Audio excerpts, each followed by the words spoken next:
बिस्मिल्लाहिर्रहमानिर्रहीम। अस्सलाम वालेकुम। शाम के 4:02 हुआ चाहते हैं और श्रीनगर के स्टूडियो से बराह रास्त आपका मेजबान मीर हिलाल हांचुरी हाजिर खिदमत। नाज़रीन किराम, आज दिन की सबसे बड़ी और सबसे अहम खबर, मुल्क के वज़ीर दिफा जम्मू कश्मीर के दौरे पर हैं और खासतौर पर राजौरी पूंछ के दौरे पर वो आए हुए थे। और आपको बताते चले कि राजनाथ सिंह का आज राजौरी पूंछ के दौरे पर आने के हवाले से हम आपको बता दें कि हाल ही में बफलियाज में 2 फौजी गाड़ियों पर मिलिटेंटों ने हमला किया था, जिसमें 4 फौजी जवान जाम बैक हुए थे, जबकि उस दौरान मुबैना तौर पर 3 आम शहरियों की फौजी हिरासत में हलाकत के बाद पैदा शुदा सूरत हाल का जायजा लेने के लिए भी वज़ीर दिफा आज यहां पर आए हुए थे। वज़ीर दिफा ने राजौरी में फौजी जवानों से खिताब करते हुए मारे गए फौजी जवानों के वाक़े पर अफसोस का इजहार किया। उन्होंने कहा कि इस तरह के वाक़े रोकने में फौज और फोर्सेस हमेशा तैयार है। सरकार फौज को हर मुमकिन ताउन देने के लिए तैयार है, अलबत्ता ऐसे वाक़ात को हल्के में नहीं लिया जा सकता है, ये राजनाथ सिंह ने कहा। उन्होंने कहा कि बल्कि हमें मजीद मुतहरिक रहने की जरूरत है। उन्होंने ये भी कहा कि फौज के लिए सरकार के खजाने मुकम्मल तौर पर खुले हैं और सरकार और मुल्क के अवाम फौज के साथ चट्टान की तरह शाना बशाना खड़ी है।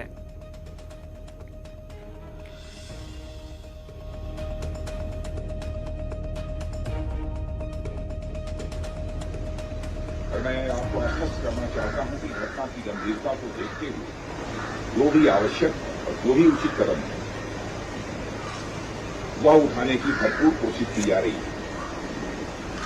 हमारे लिए हर सैनिक बेहद महत्वपूर्ण है। हमारा एक सैनिक, मैं मानता हूं, वो हमारे परिवार के सदस्य की तरह। यह हम सब के अंदर यह भावना रहती, सारे देशवासियों के अंदर यह भावना रहती है। और आपके ऊपर कोई नजर डाले तो सचमुच यह हम सबको कतई बर्दाश्त नहीं है। मैं आपको यह विश्वास दिलाना चाहता हूं। इस प्रकार की घटनाओं को रोकने में सिक्योरिटी और इंटेलिजेंस एजेंसी दोनों ही महत्वपूर्ण भूमिका निभाते हैं और लगातार उनके द्वारा भी यह प्रयत्न जारी है, यह उनकी यह भूमिका और भविष्य में ज्यादा की सकती है। उसके लिए जो भी शासन की तरफ से सहयोग की आवश्यकता है अथवा भविष्य में भी जो शासन के सहयोग की आवश्यकता पड़ेगी, उसके लिए हम सरकार का खजाना पूरी तरह से खुला हुआ है। लेकिन मैं यह भी मानता हूं कि इस प्रकार की घटनाओं को टेकन फॉर ग्रांटेड नहीं लिया जा सकता है। हमें और सजग रहने की आवश्यकता है। मैं जानता हूं आप सब सजग रहते हैं, लेकिन मैं मानता हूं कि और अधिक सजग रहने की आवश्यकता है। ऐसे वाक़ात को फॉर ग्रांटेड नहीं लिया जा सकता है और मजीद सतर्क रहने की जरूरत है, ये वज़ीर दिफा राजनाथ सिंह ने कहा है। इधर पूंछ में मुबैना तौर पर फौज की हिरासत में मारे गए 3 शहरियों के अहले खाना ने आज वज़ीर दिफा राजनाथ सिंह के साथ मुलाकात की। जरा ने बताया कि मुतासिरीन के लवाहिकीन ने वज़ीर दिफा से मुलाकात की और 3 शहरियों की हलाकत और तशद्दुद में मुलविस अफराद को सजा देने का मुतालबा किया गया। जरा का यह भी कहना था कि अहले खाना से इंसाफ का वादा वज़ीर दिफा ने किया। दरियासना वज़ीर दिफा राजनाथ सिंह ने जहां आर्मी जवानों से खिताब के दौरान इन शहरी हलाकतों के मामले पर बराह रास्त कोई बात नहीं की, अलबत्ता उन्होंने जरूर यह कहा कि जहां फौज को दुश्मनों और मिलिटेंटों के खिलाफ जंग जीतना है, वहीं फौज को अवाम के दिल भी जीतने जरूरी हैं। राजनाथ सिंह ने कहा कि फौज से ऐसी कोई चूक नहीं होनी चाहिए कि जिससे किसी भारतीय के शहरी का दिल टूट जाए। उन्होंने कहा कि फौज को अवाम में जाकर अवाम का एतमाद हासिल करने की एक बड़ी जिम्मेदारी है।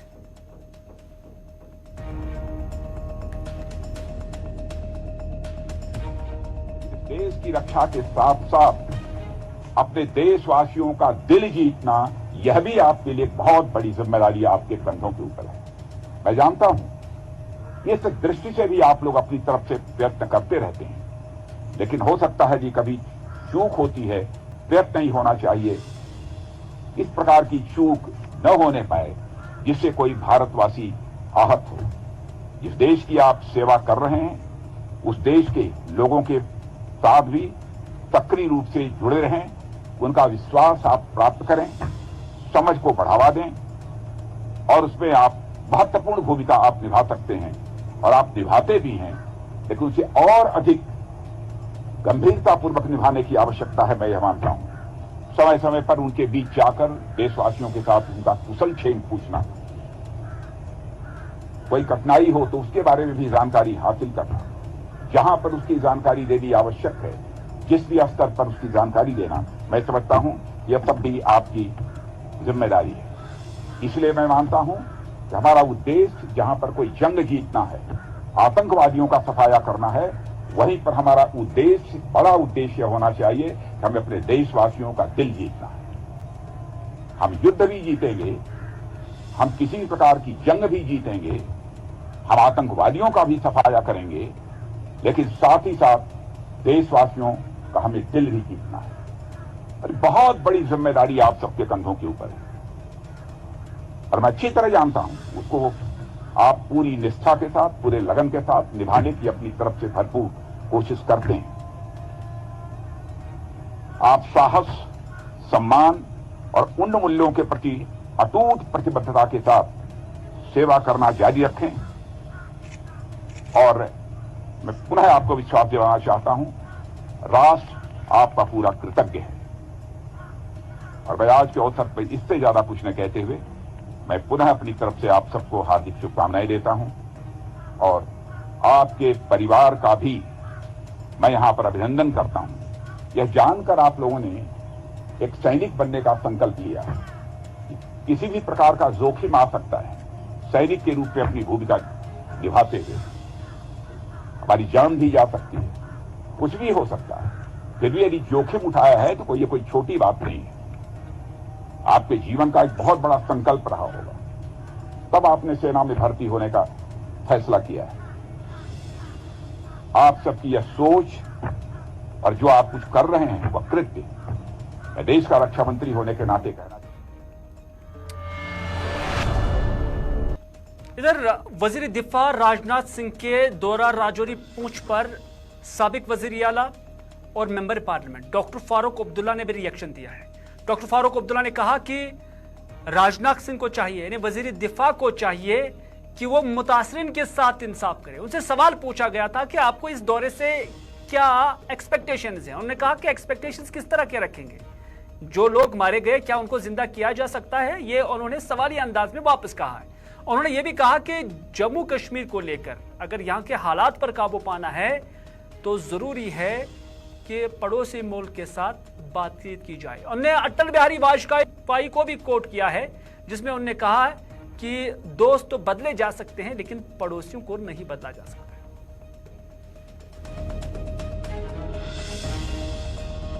मारे गए उसकी तहकीकात भी करेंगे और कोशिश करेंगे उन घर वालों के मलहम लगाने उसलिए आना। क्या एक्सपेक्टेशंस हैं? मुझे कोई एक्सपेक्टेशन नहीं। क्या एक्सपेक्टेशन नहीं? क्या वो उन मुर्दों को वापस लाएंगे? क्या इनमें वो ताकत है? ऐसा तो कर सकेंगे। उम्मीद करेंगे आगे ऐसा जुल्म नहीं हो। राहुल गांधी जो है एक नई यात्रा लेकर से 14 जनवरी को, क्या आप लोग उसका हिस्सा बनेंगे? अल्हम्दुलिल्लाह, मुबारक हो। भारत जोड़ने की कोशिश कर रहे हैं, वतन को एक करने की कोशिश कर रहे हैं। ये जो नफरतें मजहबों में शुरू कर दी है इनको खत्म करने की कोशिश कर रहे हैं। इसमें क्यों नहीं शामिल हो रहे? पहले भी शामिल थे, आज भी शामिल हो। डॉक्टर साहब, आप बोल रहे हैं कि कश्मीर जो है अभी गाजा बनने वाला है, जिस तरीके से हालात पूरे मुल्क भर में है, इसका मुद्दा क्या है? मतलब क्या इस तरीके की अभी हालात है? हो जाएंगे। आप क्यों अभी तैयारी कर रहे हैं? अगर दो मुल्कों में दोस्ती की राह नहीं बनी तो क्या रास्ता है? आतंकवाद है। चीन भी हमारी सरहदों में बैठा हुआ है या नहीं? बिल्कुल। अगर यहाँ पे लड़ाई हुई तो बम किस पे गिरेंगे? या हवा में गिरेंगे या आप पे गिरेंगे?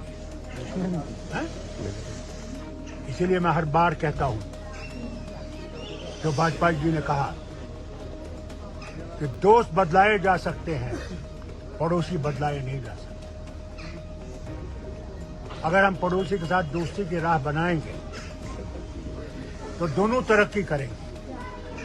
नहीं बनाएंगे तो मुसीबतों का एक माहौल खड़ा हो। ऑफिस से खुद क्या- वजीर आजम कहते हैं कि आज लड़ाई का वक्त नहीं, आज बातचीत का वक्त। अल्लाह करे कि वो बातचीत का वक्त।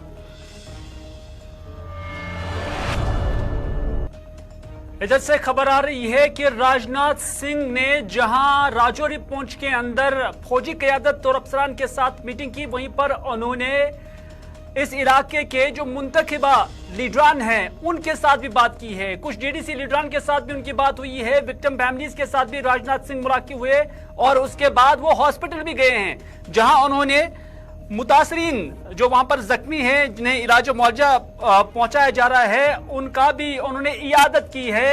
ये विजुअल्स आप देख रहे हैं, ये राजौरी पुंछ के हैं, जहां पर जो राजनाथ सिंह है वो हॉस्पिटल में मुतासरीन का उन्होंने इयादत की है। और उसके बाद हम कुछ जो साउंड बाइट्स है मुतासरीन की भी दिखाएंगे, क्योंकि जिनके जो लवाहिकीन हैं वो हाल ही में हलाक हुए हैं, उन्होंने उनके जो लवाहिकीन हैं उन्होंने हमारे साथ बात की है, हमारे साथी जमशीद मलिक के साथ ये खुसूसी बातचीत। और साथ ही साथ जो आज मीटिंग हुई है राजनाथ सिंह के साथ मुख्तलिफ डीडीसीज की, वो बातचीत भी हम उन डीडीसीज की क्या रही है और इसका क्या नतीजा निकल कर सामने आया है वो आप तक पहुंचाने की कोशिश करेंगे। पहले जो विक्टिम फैमिली है वो क्या कुछ कहती है, आइए देखते हैं।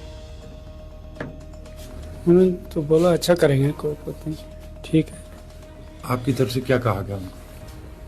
हमने क्या बोलना सर, हमने कुछ नहीं बोला, हमारे साथ जुल्म हुआ, बस ज़्यादा कुछ नहीं। बस उन्होंने क्या आपको कहा? उन्होंने बोला इनका सजा करेंगे, इनका कुछ भी हुआ ये इसका हम 2-3 मिनट के अंदर अंदर कर देंगे। बस आपको यकीन है ना कि आपके साथ हमें इंसाफ? ऊपर वाले से यकीन है, बाकी तो यकीन की बात नहीं है, मगर ऊपर वाले से, सबको ऊपर वाले से है। नहीं, आज उन्होंने आपको कोई और बातें कही, ये कोई यकीन दिलाया उन्होंने आपको? मैं अच्छा यकीन दिलाया, जो किया उन्होंने अच्छा किया है।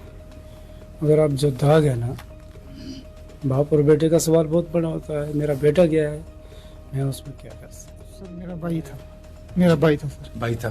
आज आपकी वज़ीर दिफा से मुलाकात हुई, किस तरह की मुलाकात रही और आज आप मुतमीन हैं इससे? सर हम मुतमीन, हम अपने एडमिनिस्ट्रेशन का शुक्रिया अदा करना चाहते हैं, जो सर उन्होंने हमारे साथ इतना किया, जो आज हमें यहाँ तक पहुँचाया।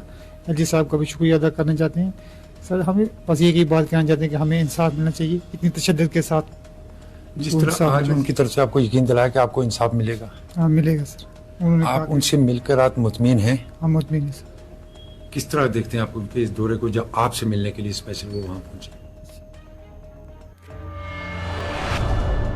चले, मुतासरीन का कहना है कि वजीर दिफा से उनकी मुलाकात हुई है। एक्सक्लूसिवली हमने आप तक ये विजुअल्स और ये साउंड बाइट्स आप तक पहुंचाई है और उनका कहना है कि वजीर दिफा की जानब से उन्हें यकीन दहानी कराई गई है कि 2-3 दिन के अंदर अंदर ही उन्हें इंसाफ फराहम किया जाएगा। उन्होंने कहा कि हमें इंसाफ की यकीन दहानी कराई गई, लेकिन उनके लगते जिगर चले गए हैं, इस वजह से उनके दिल के अंदर ये तड़प जरूर है। लेकिन साथ ही साथ इलाके के जो डीडीसी मेंबरान हैं उन्होंने भी आज वजीर दिफा के साथ बात की है। पहुंचाने की कोशिश करेंगे कि उन्होंने क्या बातचीत की और इसका हासिल क्या है।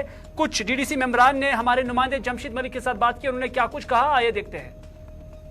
आज जो रक्षा मंत्री जी यहाँ पे आए, हम पुंछ वालों को, सियासी नुमाइंदों को भी उनको यहाँ पे बुलाया और बुलाने के बाद जो हादसा हुआ उस हादसे के मुतल्लिक हम सब ने अपनी बात रखी और जो डिमांड्स हमने रखी कि किस तरीके से मिलिटेंसी से लड़ा जाए।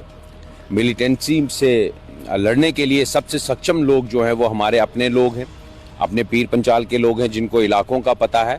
उनके लिए हमने एक स्पेशल रिक्रूटमेंट ड्राइव कराई है ताकि वो आर्मी और पुलिस में यहीं के लोग भर्ती हों जो इलाके से भली भांति जानते हो।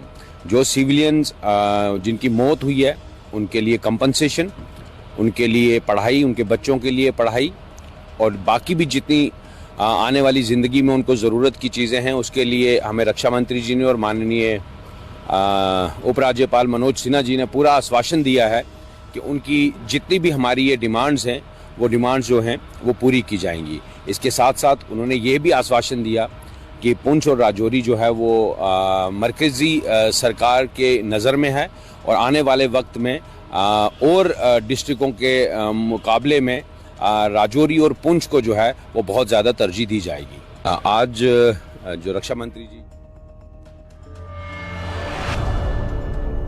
चलिए ये बातचीत जो अमित शाह के साथ नहीं बल्कि वजीर दिफा के साथ हुई है, न राजनाथ सिंह के साथ हुई है, वो हमने आप तक पहुंचाई है।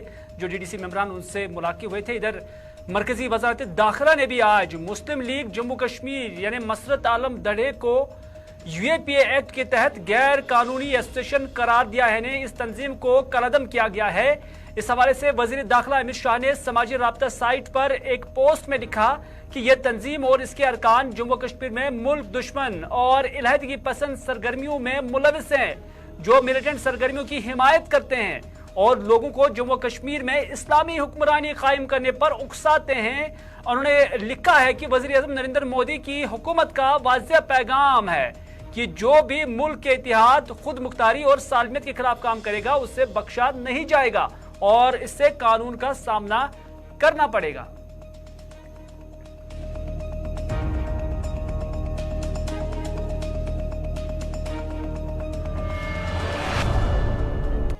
चलिए, ट्रेडर्स के लिए भी एक अच्छी खबर मिल रही है। जम्मू कश्मीर इंतजामी काउंसिल की आज लेफ्टिनेंट गवर्नर मनोज सिन्हा की सदारत में एक मीटिंग मुनक्कद हुई है, जिसमें जीएसटी लागू होने से पहले के मुतल्लिक टैक्स बकाया जात के तस्फिया के लिए माफी देने के लिए यानी एमनेस्टी देने के लिए महकमा खजाना की तजवीज को मंजूरी दी गई है। यह कदम टैक्स दहंदगान को सूद और जुर्माने की माफी के अलावा हुकूमत को रोके हुए महसूल की वसूली के सूरत में रिलीफ फराहम करने जा रहा है। इससे कबल तमाम डीलर्स हुकूमत की जानिब से जारी की गई साबिका एमनेस्टी स्कीम का फायदा नहीं उठा सकते थे। इस तरह से बड़ी तादाद तिजारती सनत के शोबे से वाबस्ता डीलर्स को जीएसटी से पहले के टैक्स कानून साजी के तहत बकाया जात की तस्फिया के लिए एक वक्ती मौका फराहम करने के लिए दरख्वास्तें मौसूल हुई थी और सरकार ने जीएसटी से मुतल्लिक इस फैसले में राहत देते हुए साल 2018 के हुक्मनामा को कालादम करार देते हुए एक वक्ती राहत देने का ऐलान किया है।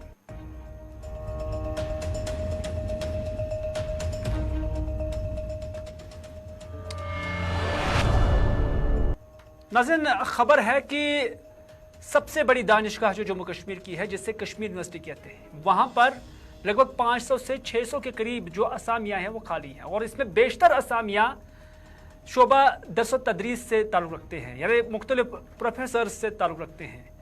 और इस हवाले से बार बार जब खबर आई थी तो इस हवाले से आज प्रोफेसर नीलोफर जो कि वाइस चांसलर है इस यूनिवर्सिटी की, उन्होंने कहा कि हाल ही में हमने इन असामियों को पूरा करने के लिए एक नोटिफिकेशन जारी किया है या एक नोटिफिकेशन एडवर्टाइज की है और इसके तहत फौरन से पेशतर इन असामियों को पूरा किया जाएगा ताकि एडमिनिस्ट्रेटिव स्तर पर जो परेशानियां या दरस तदरीस के निज़ाम में जो परेशानियां यूनिवर्सिटी को यहां पर थी उन्हें दूर किया जा सके।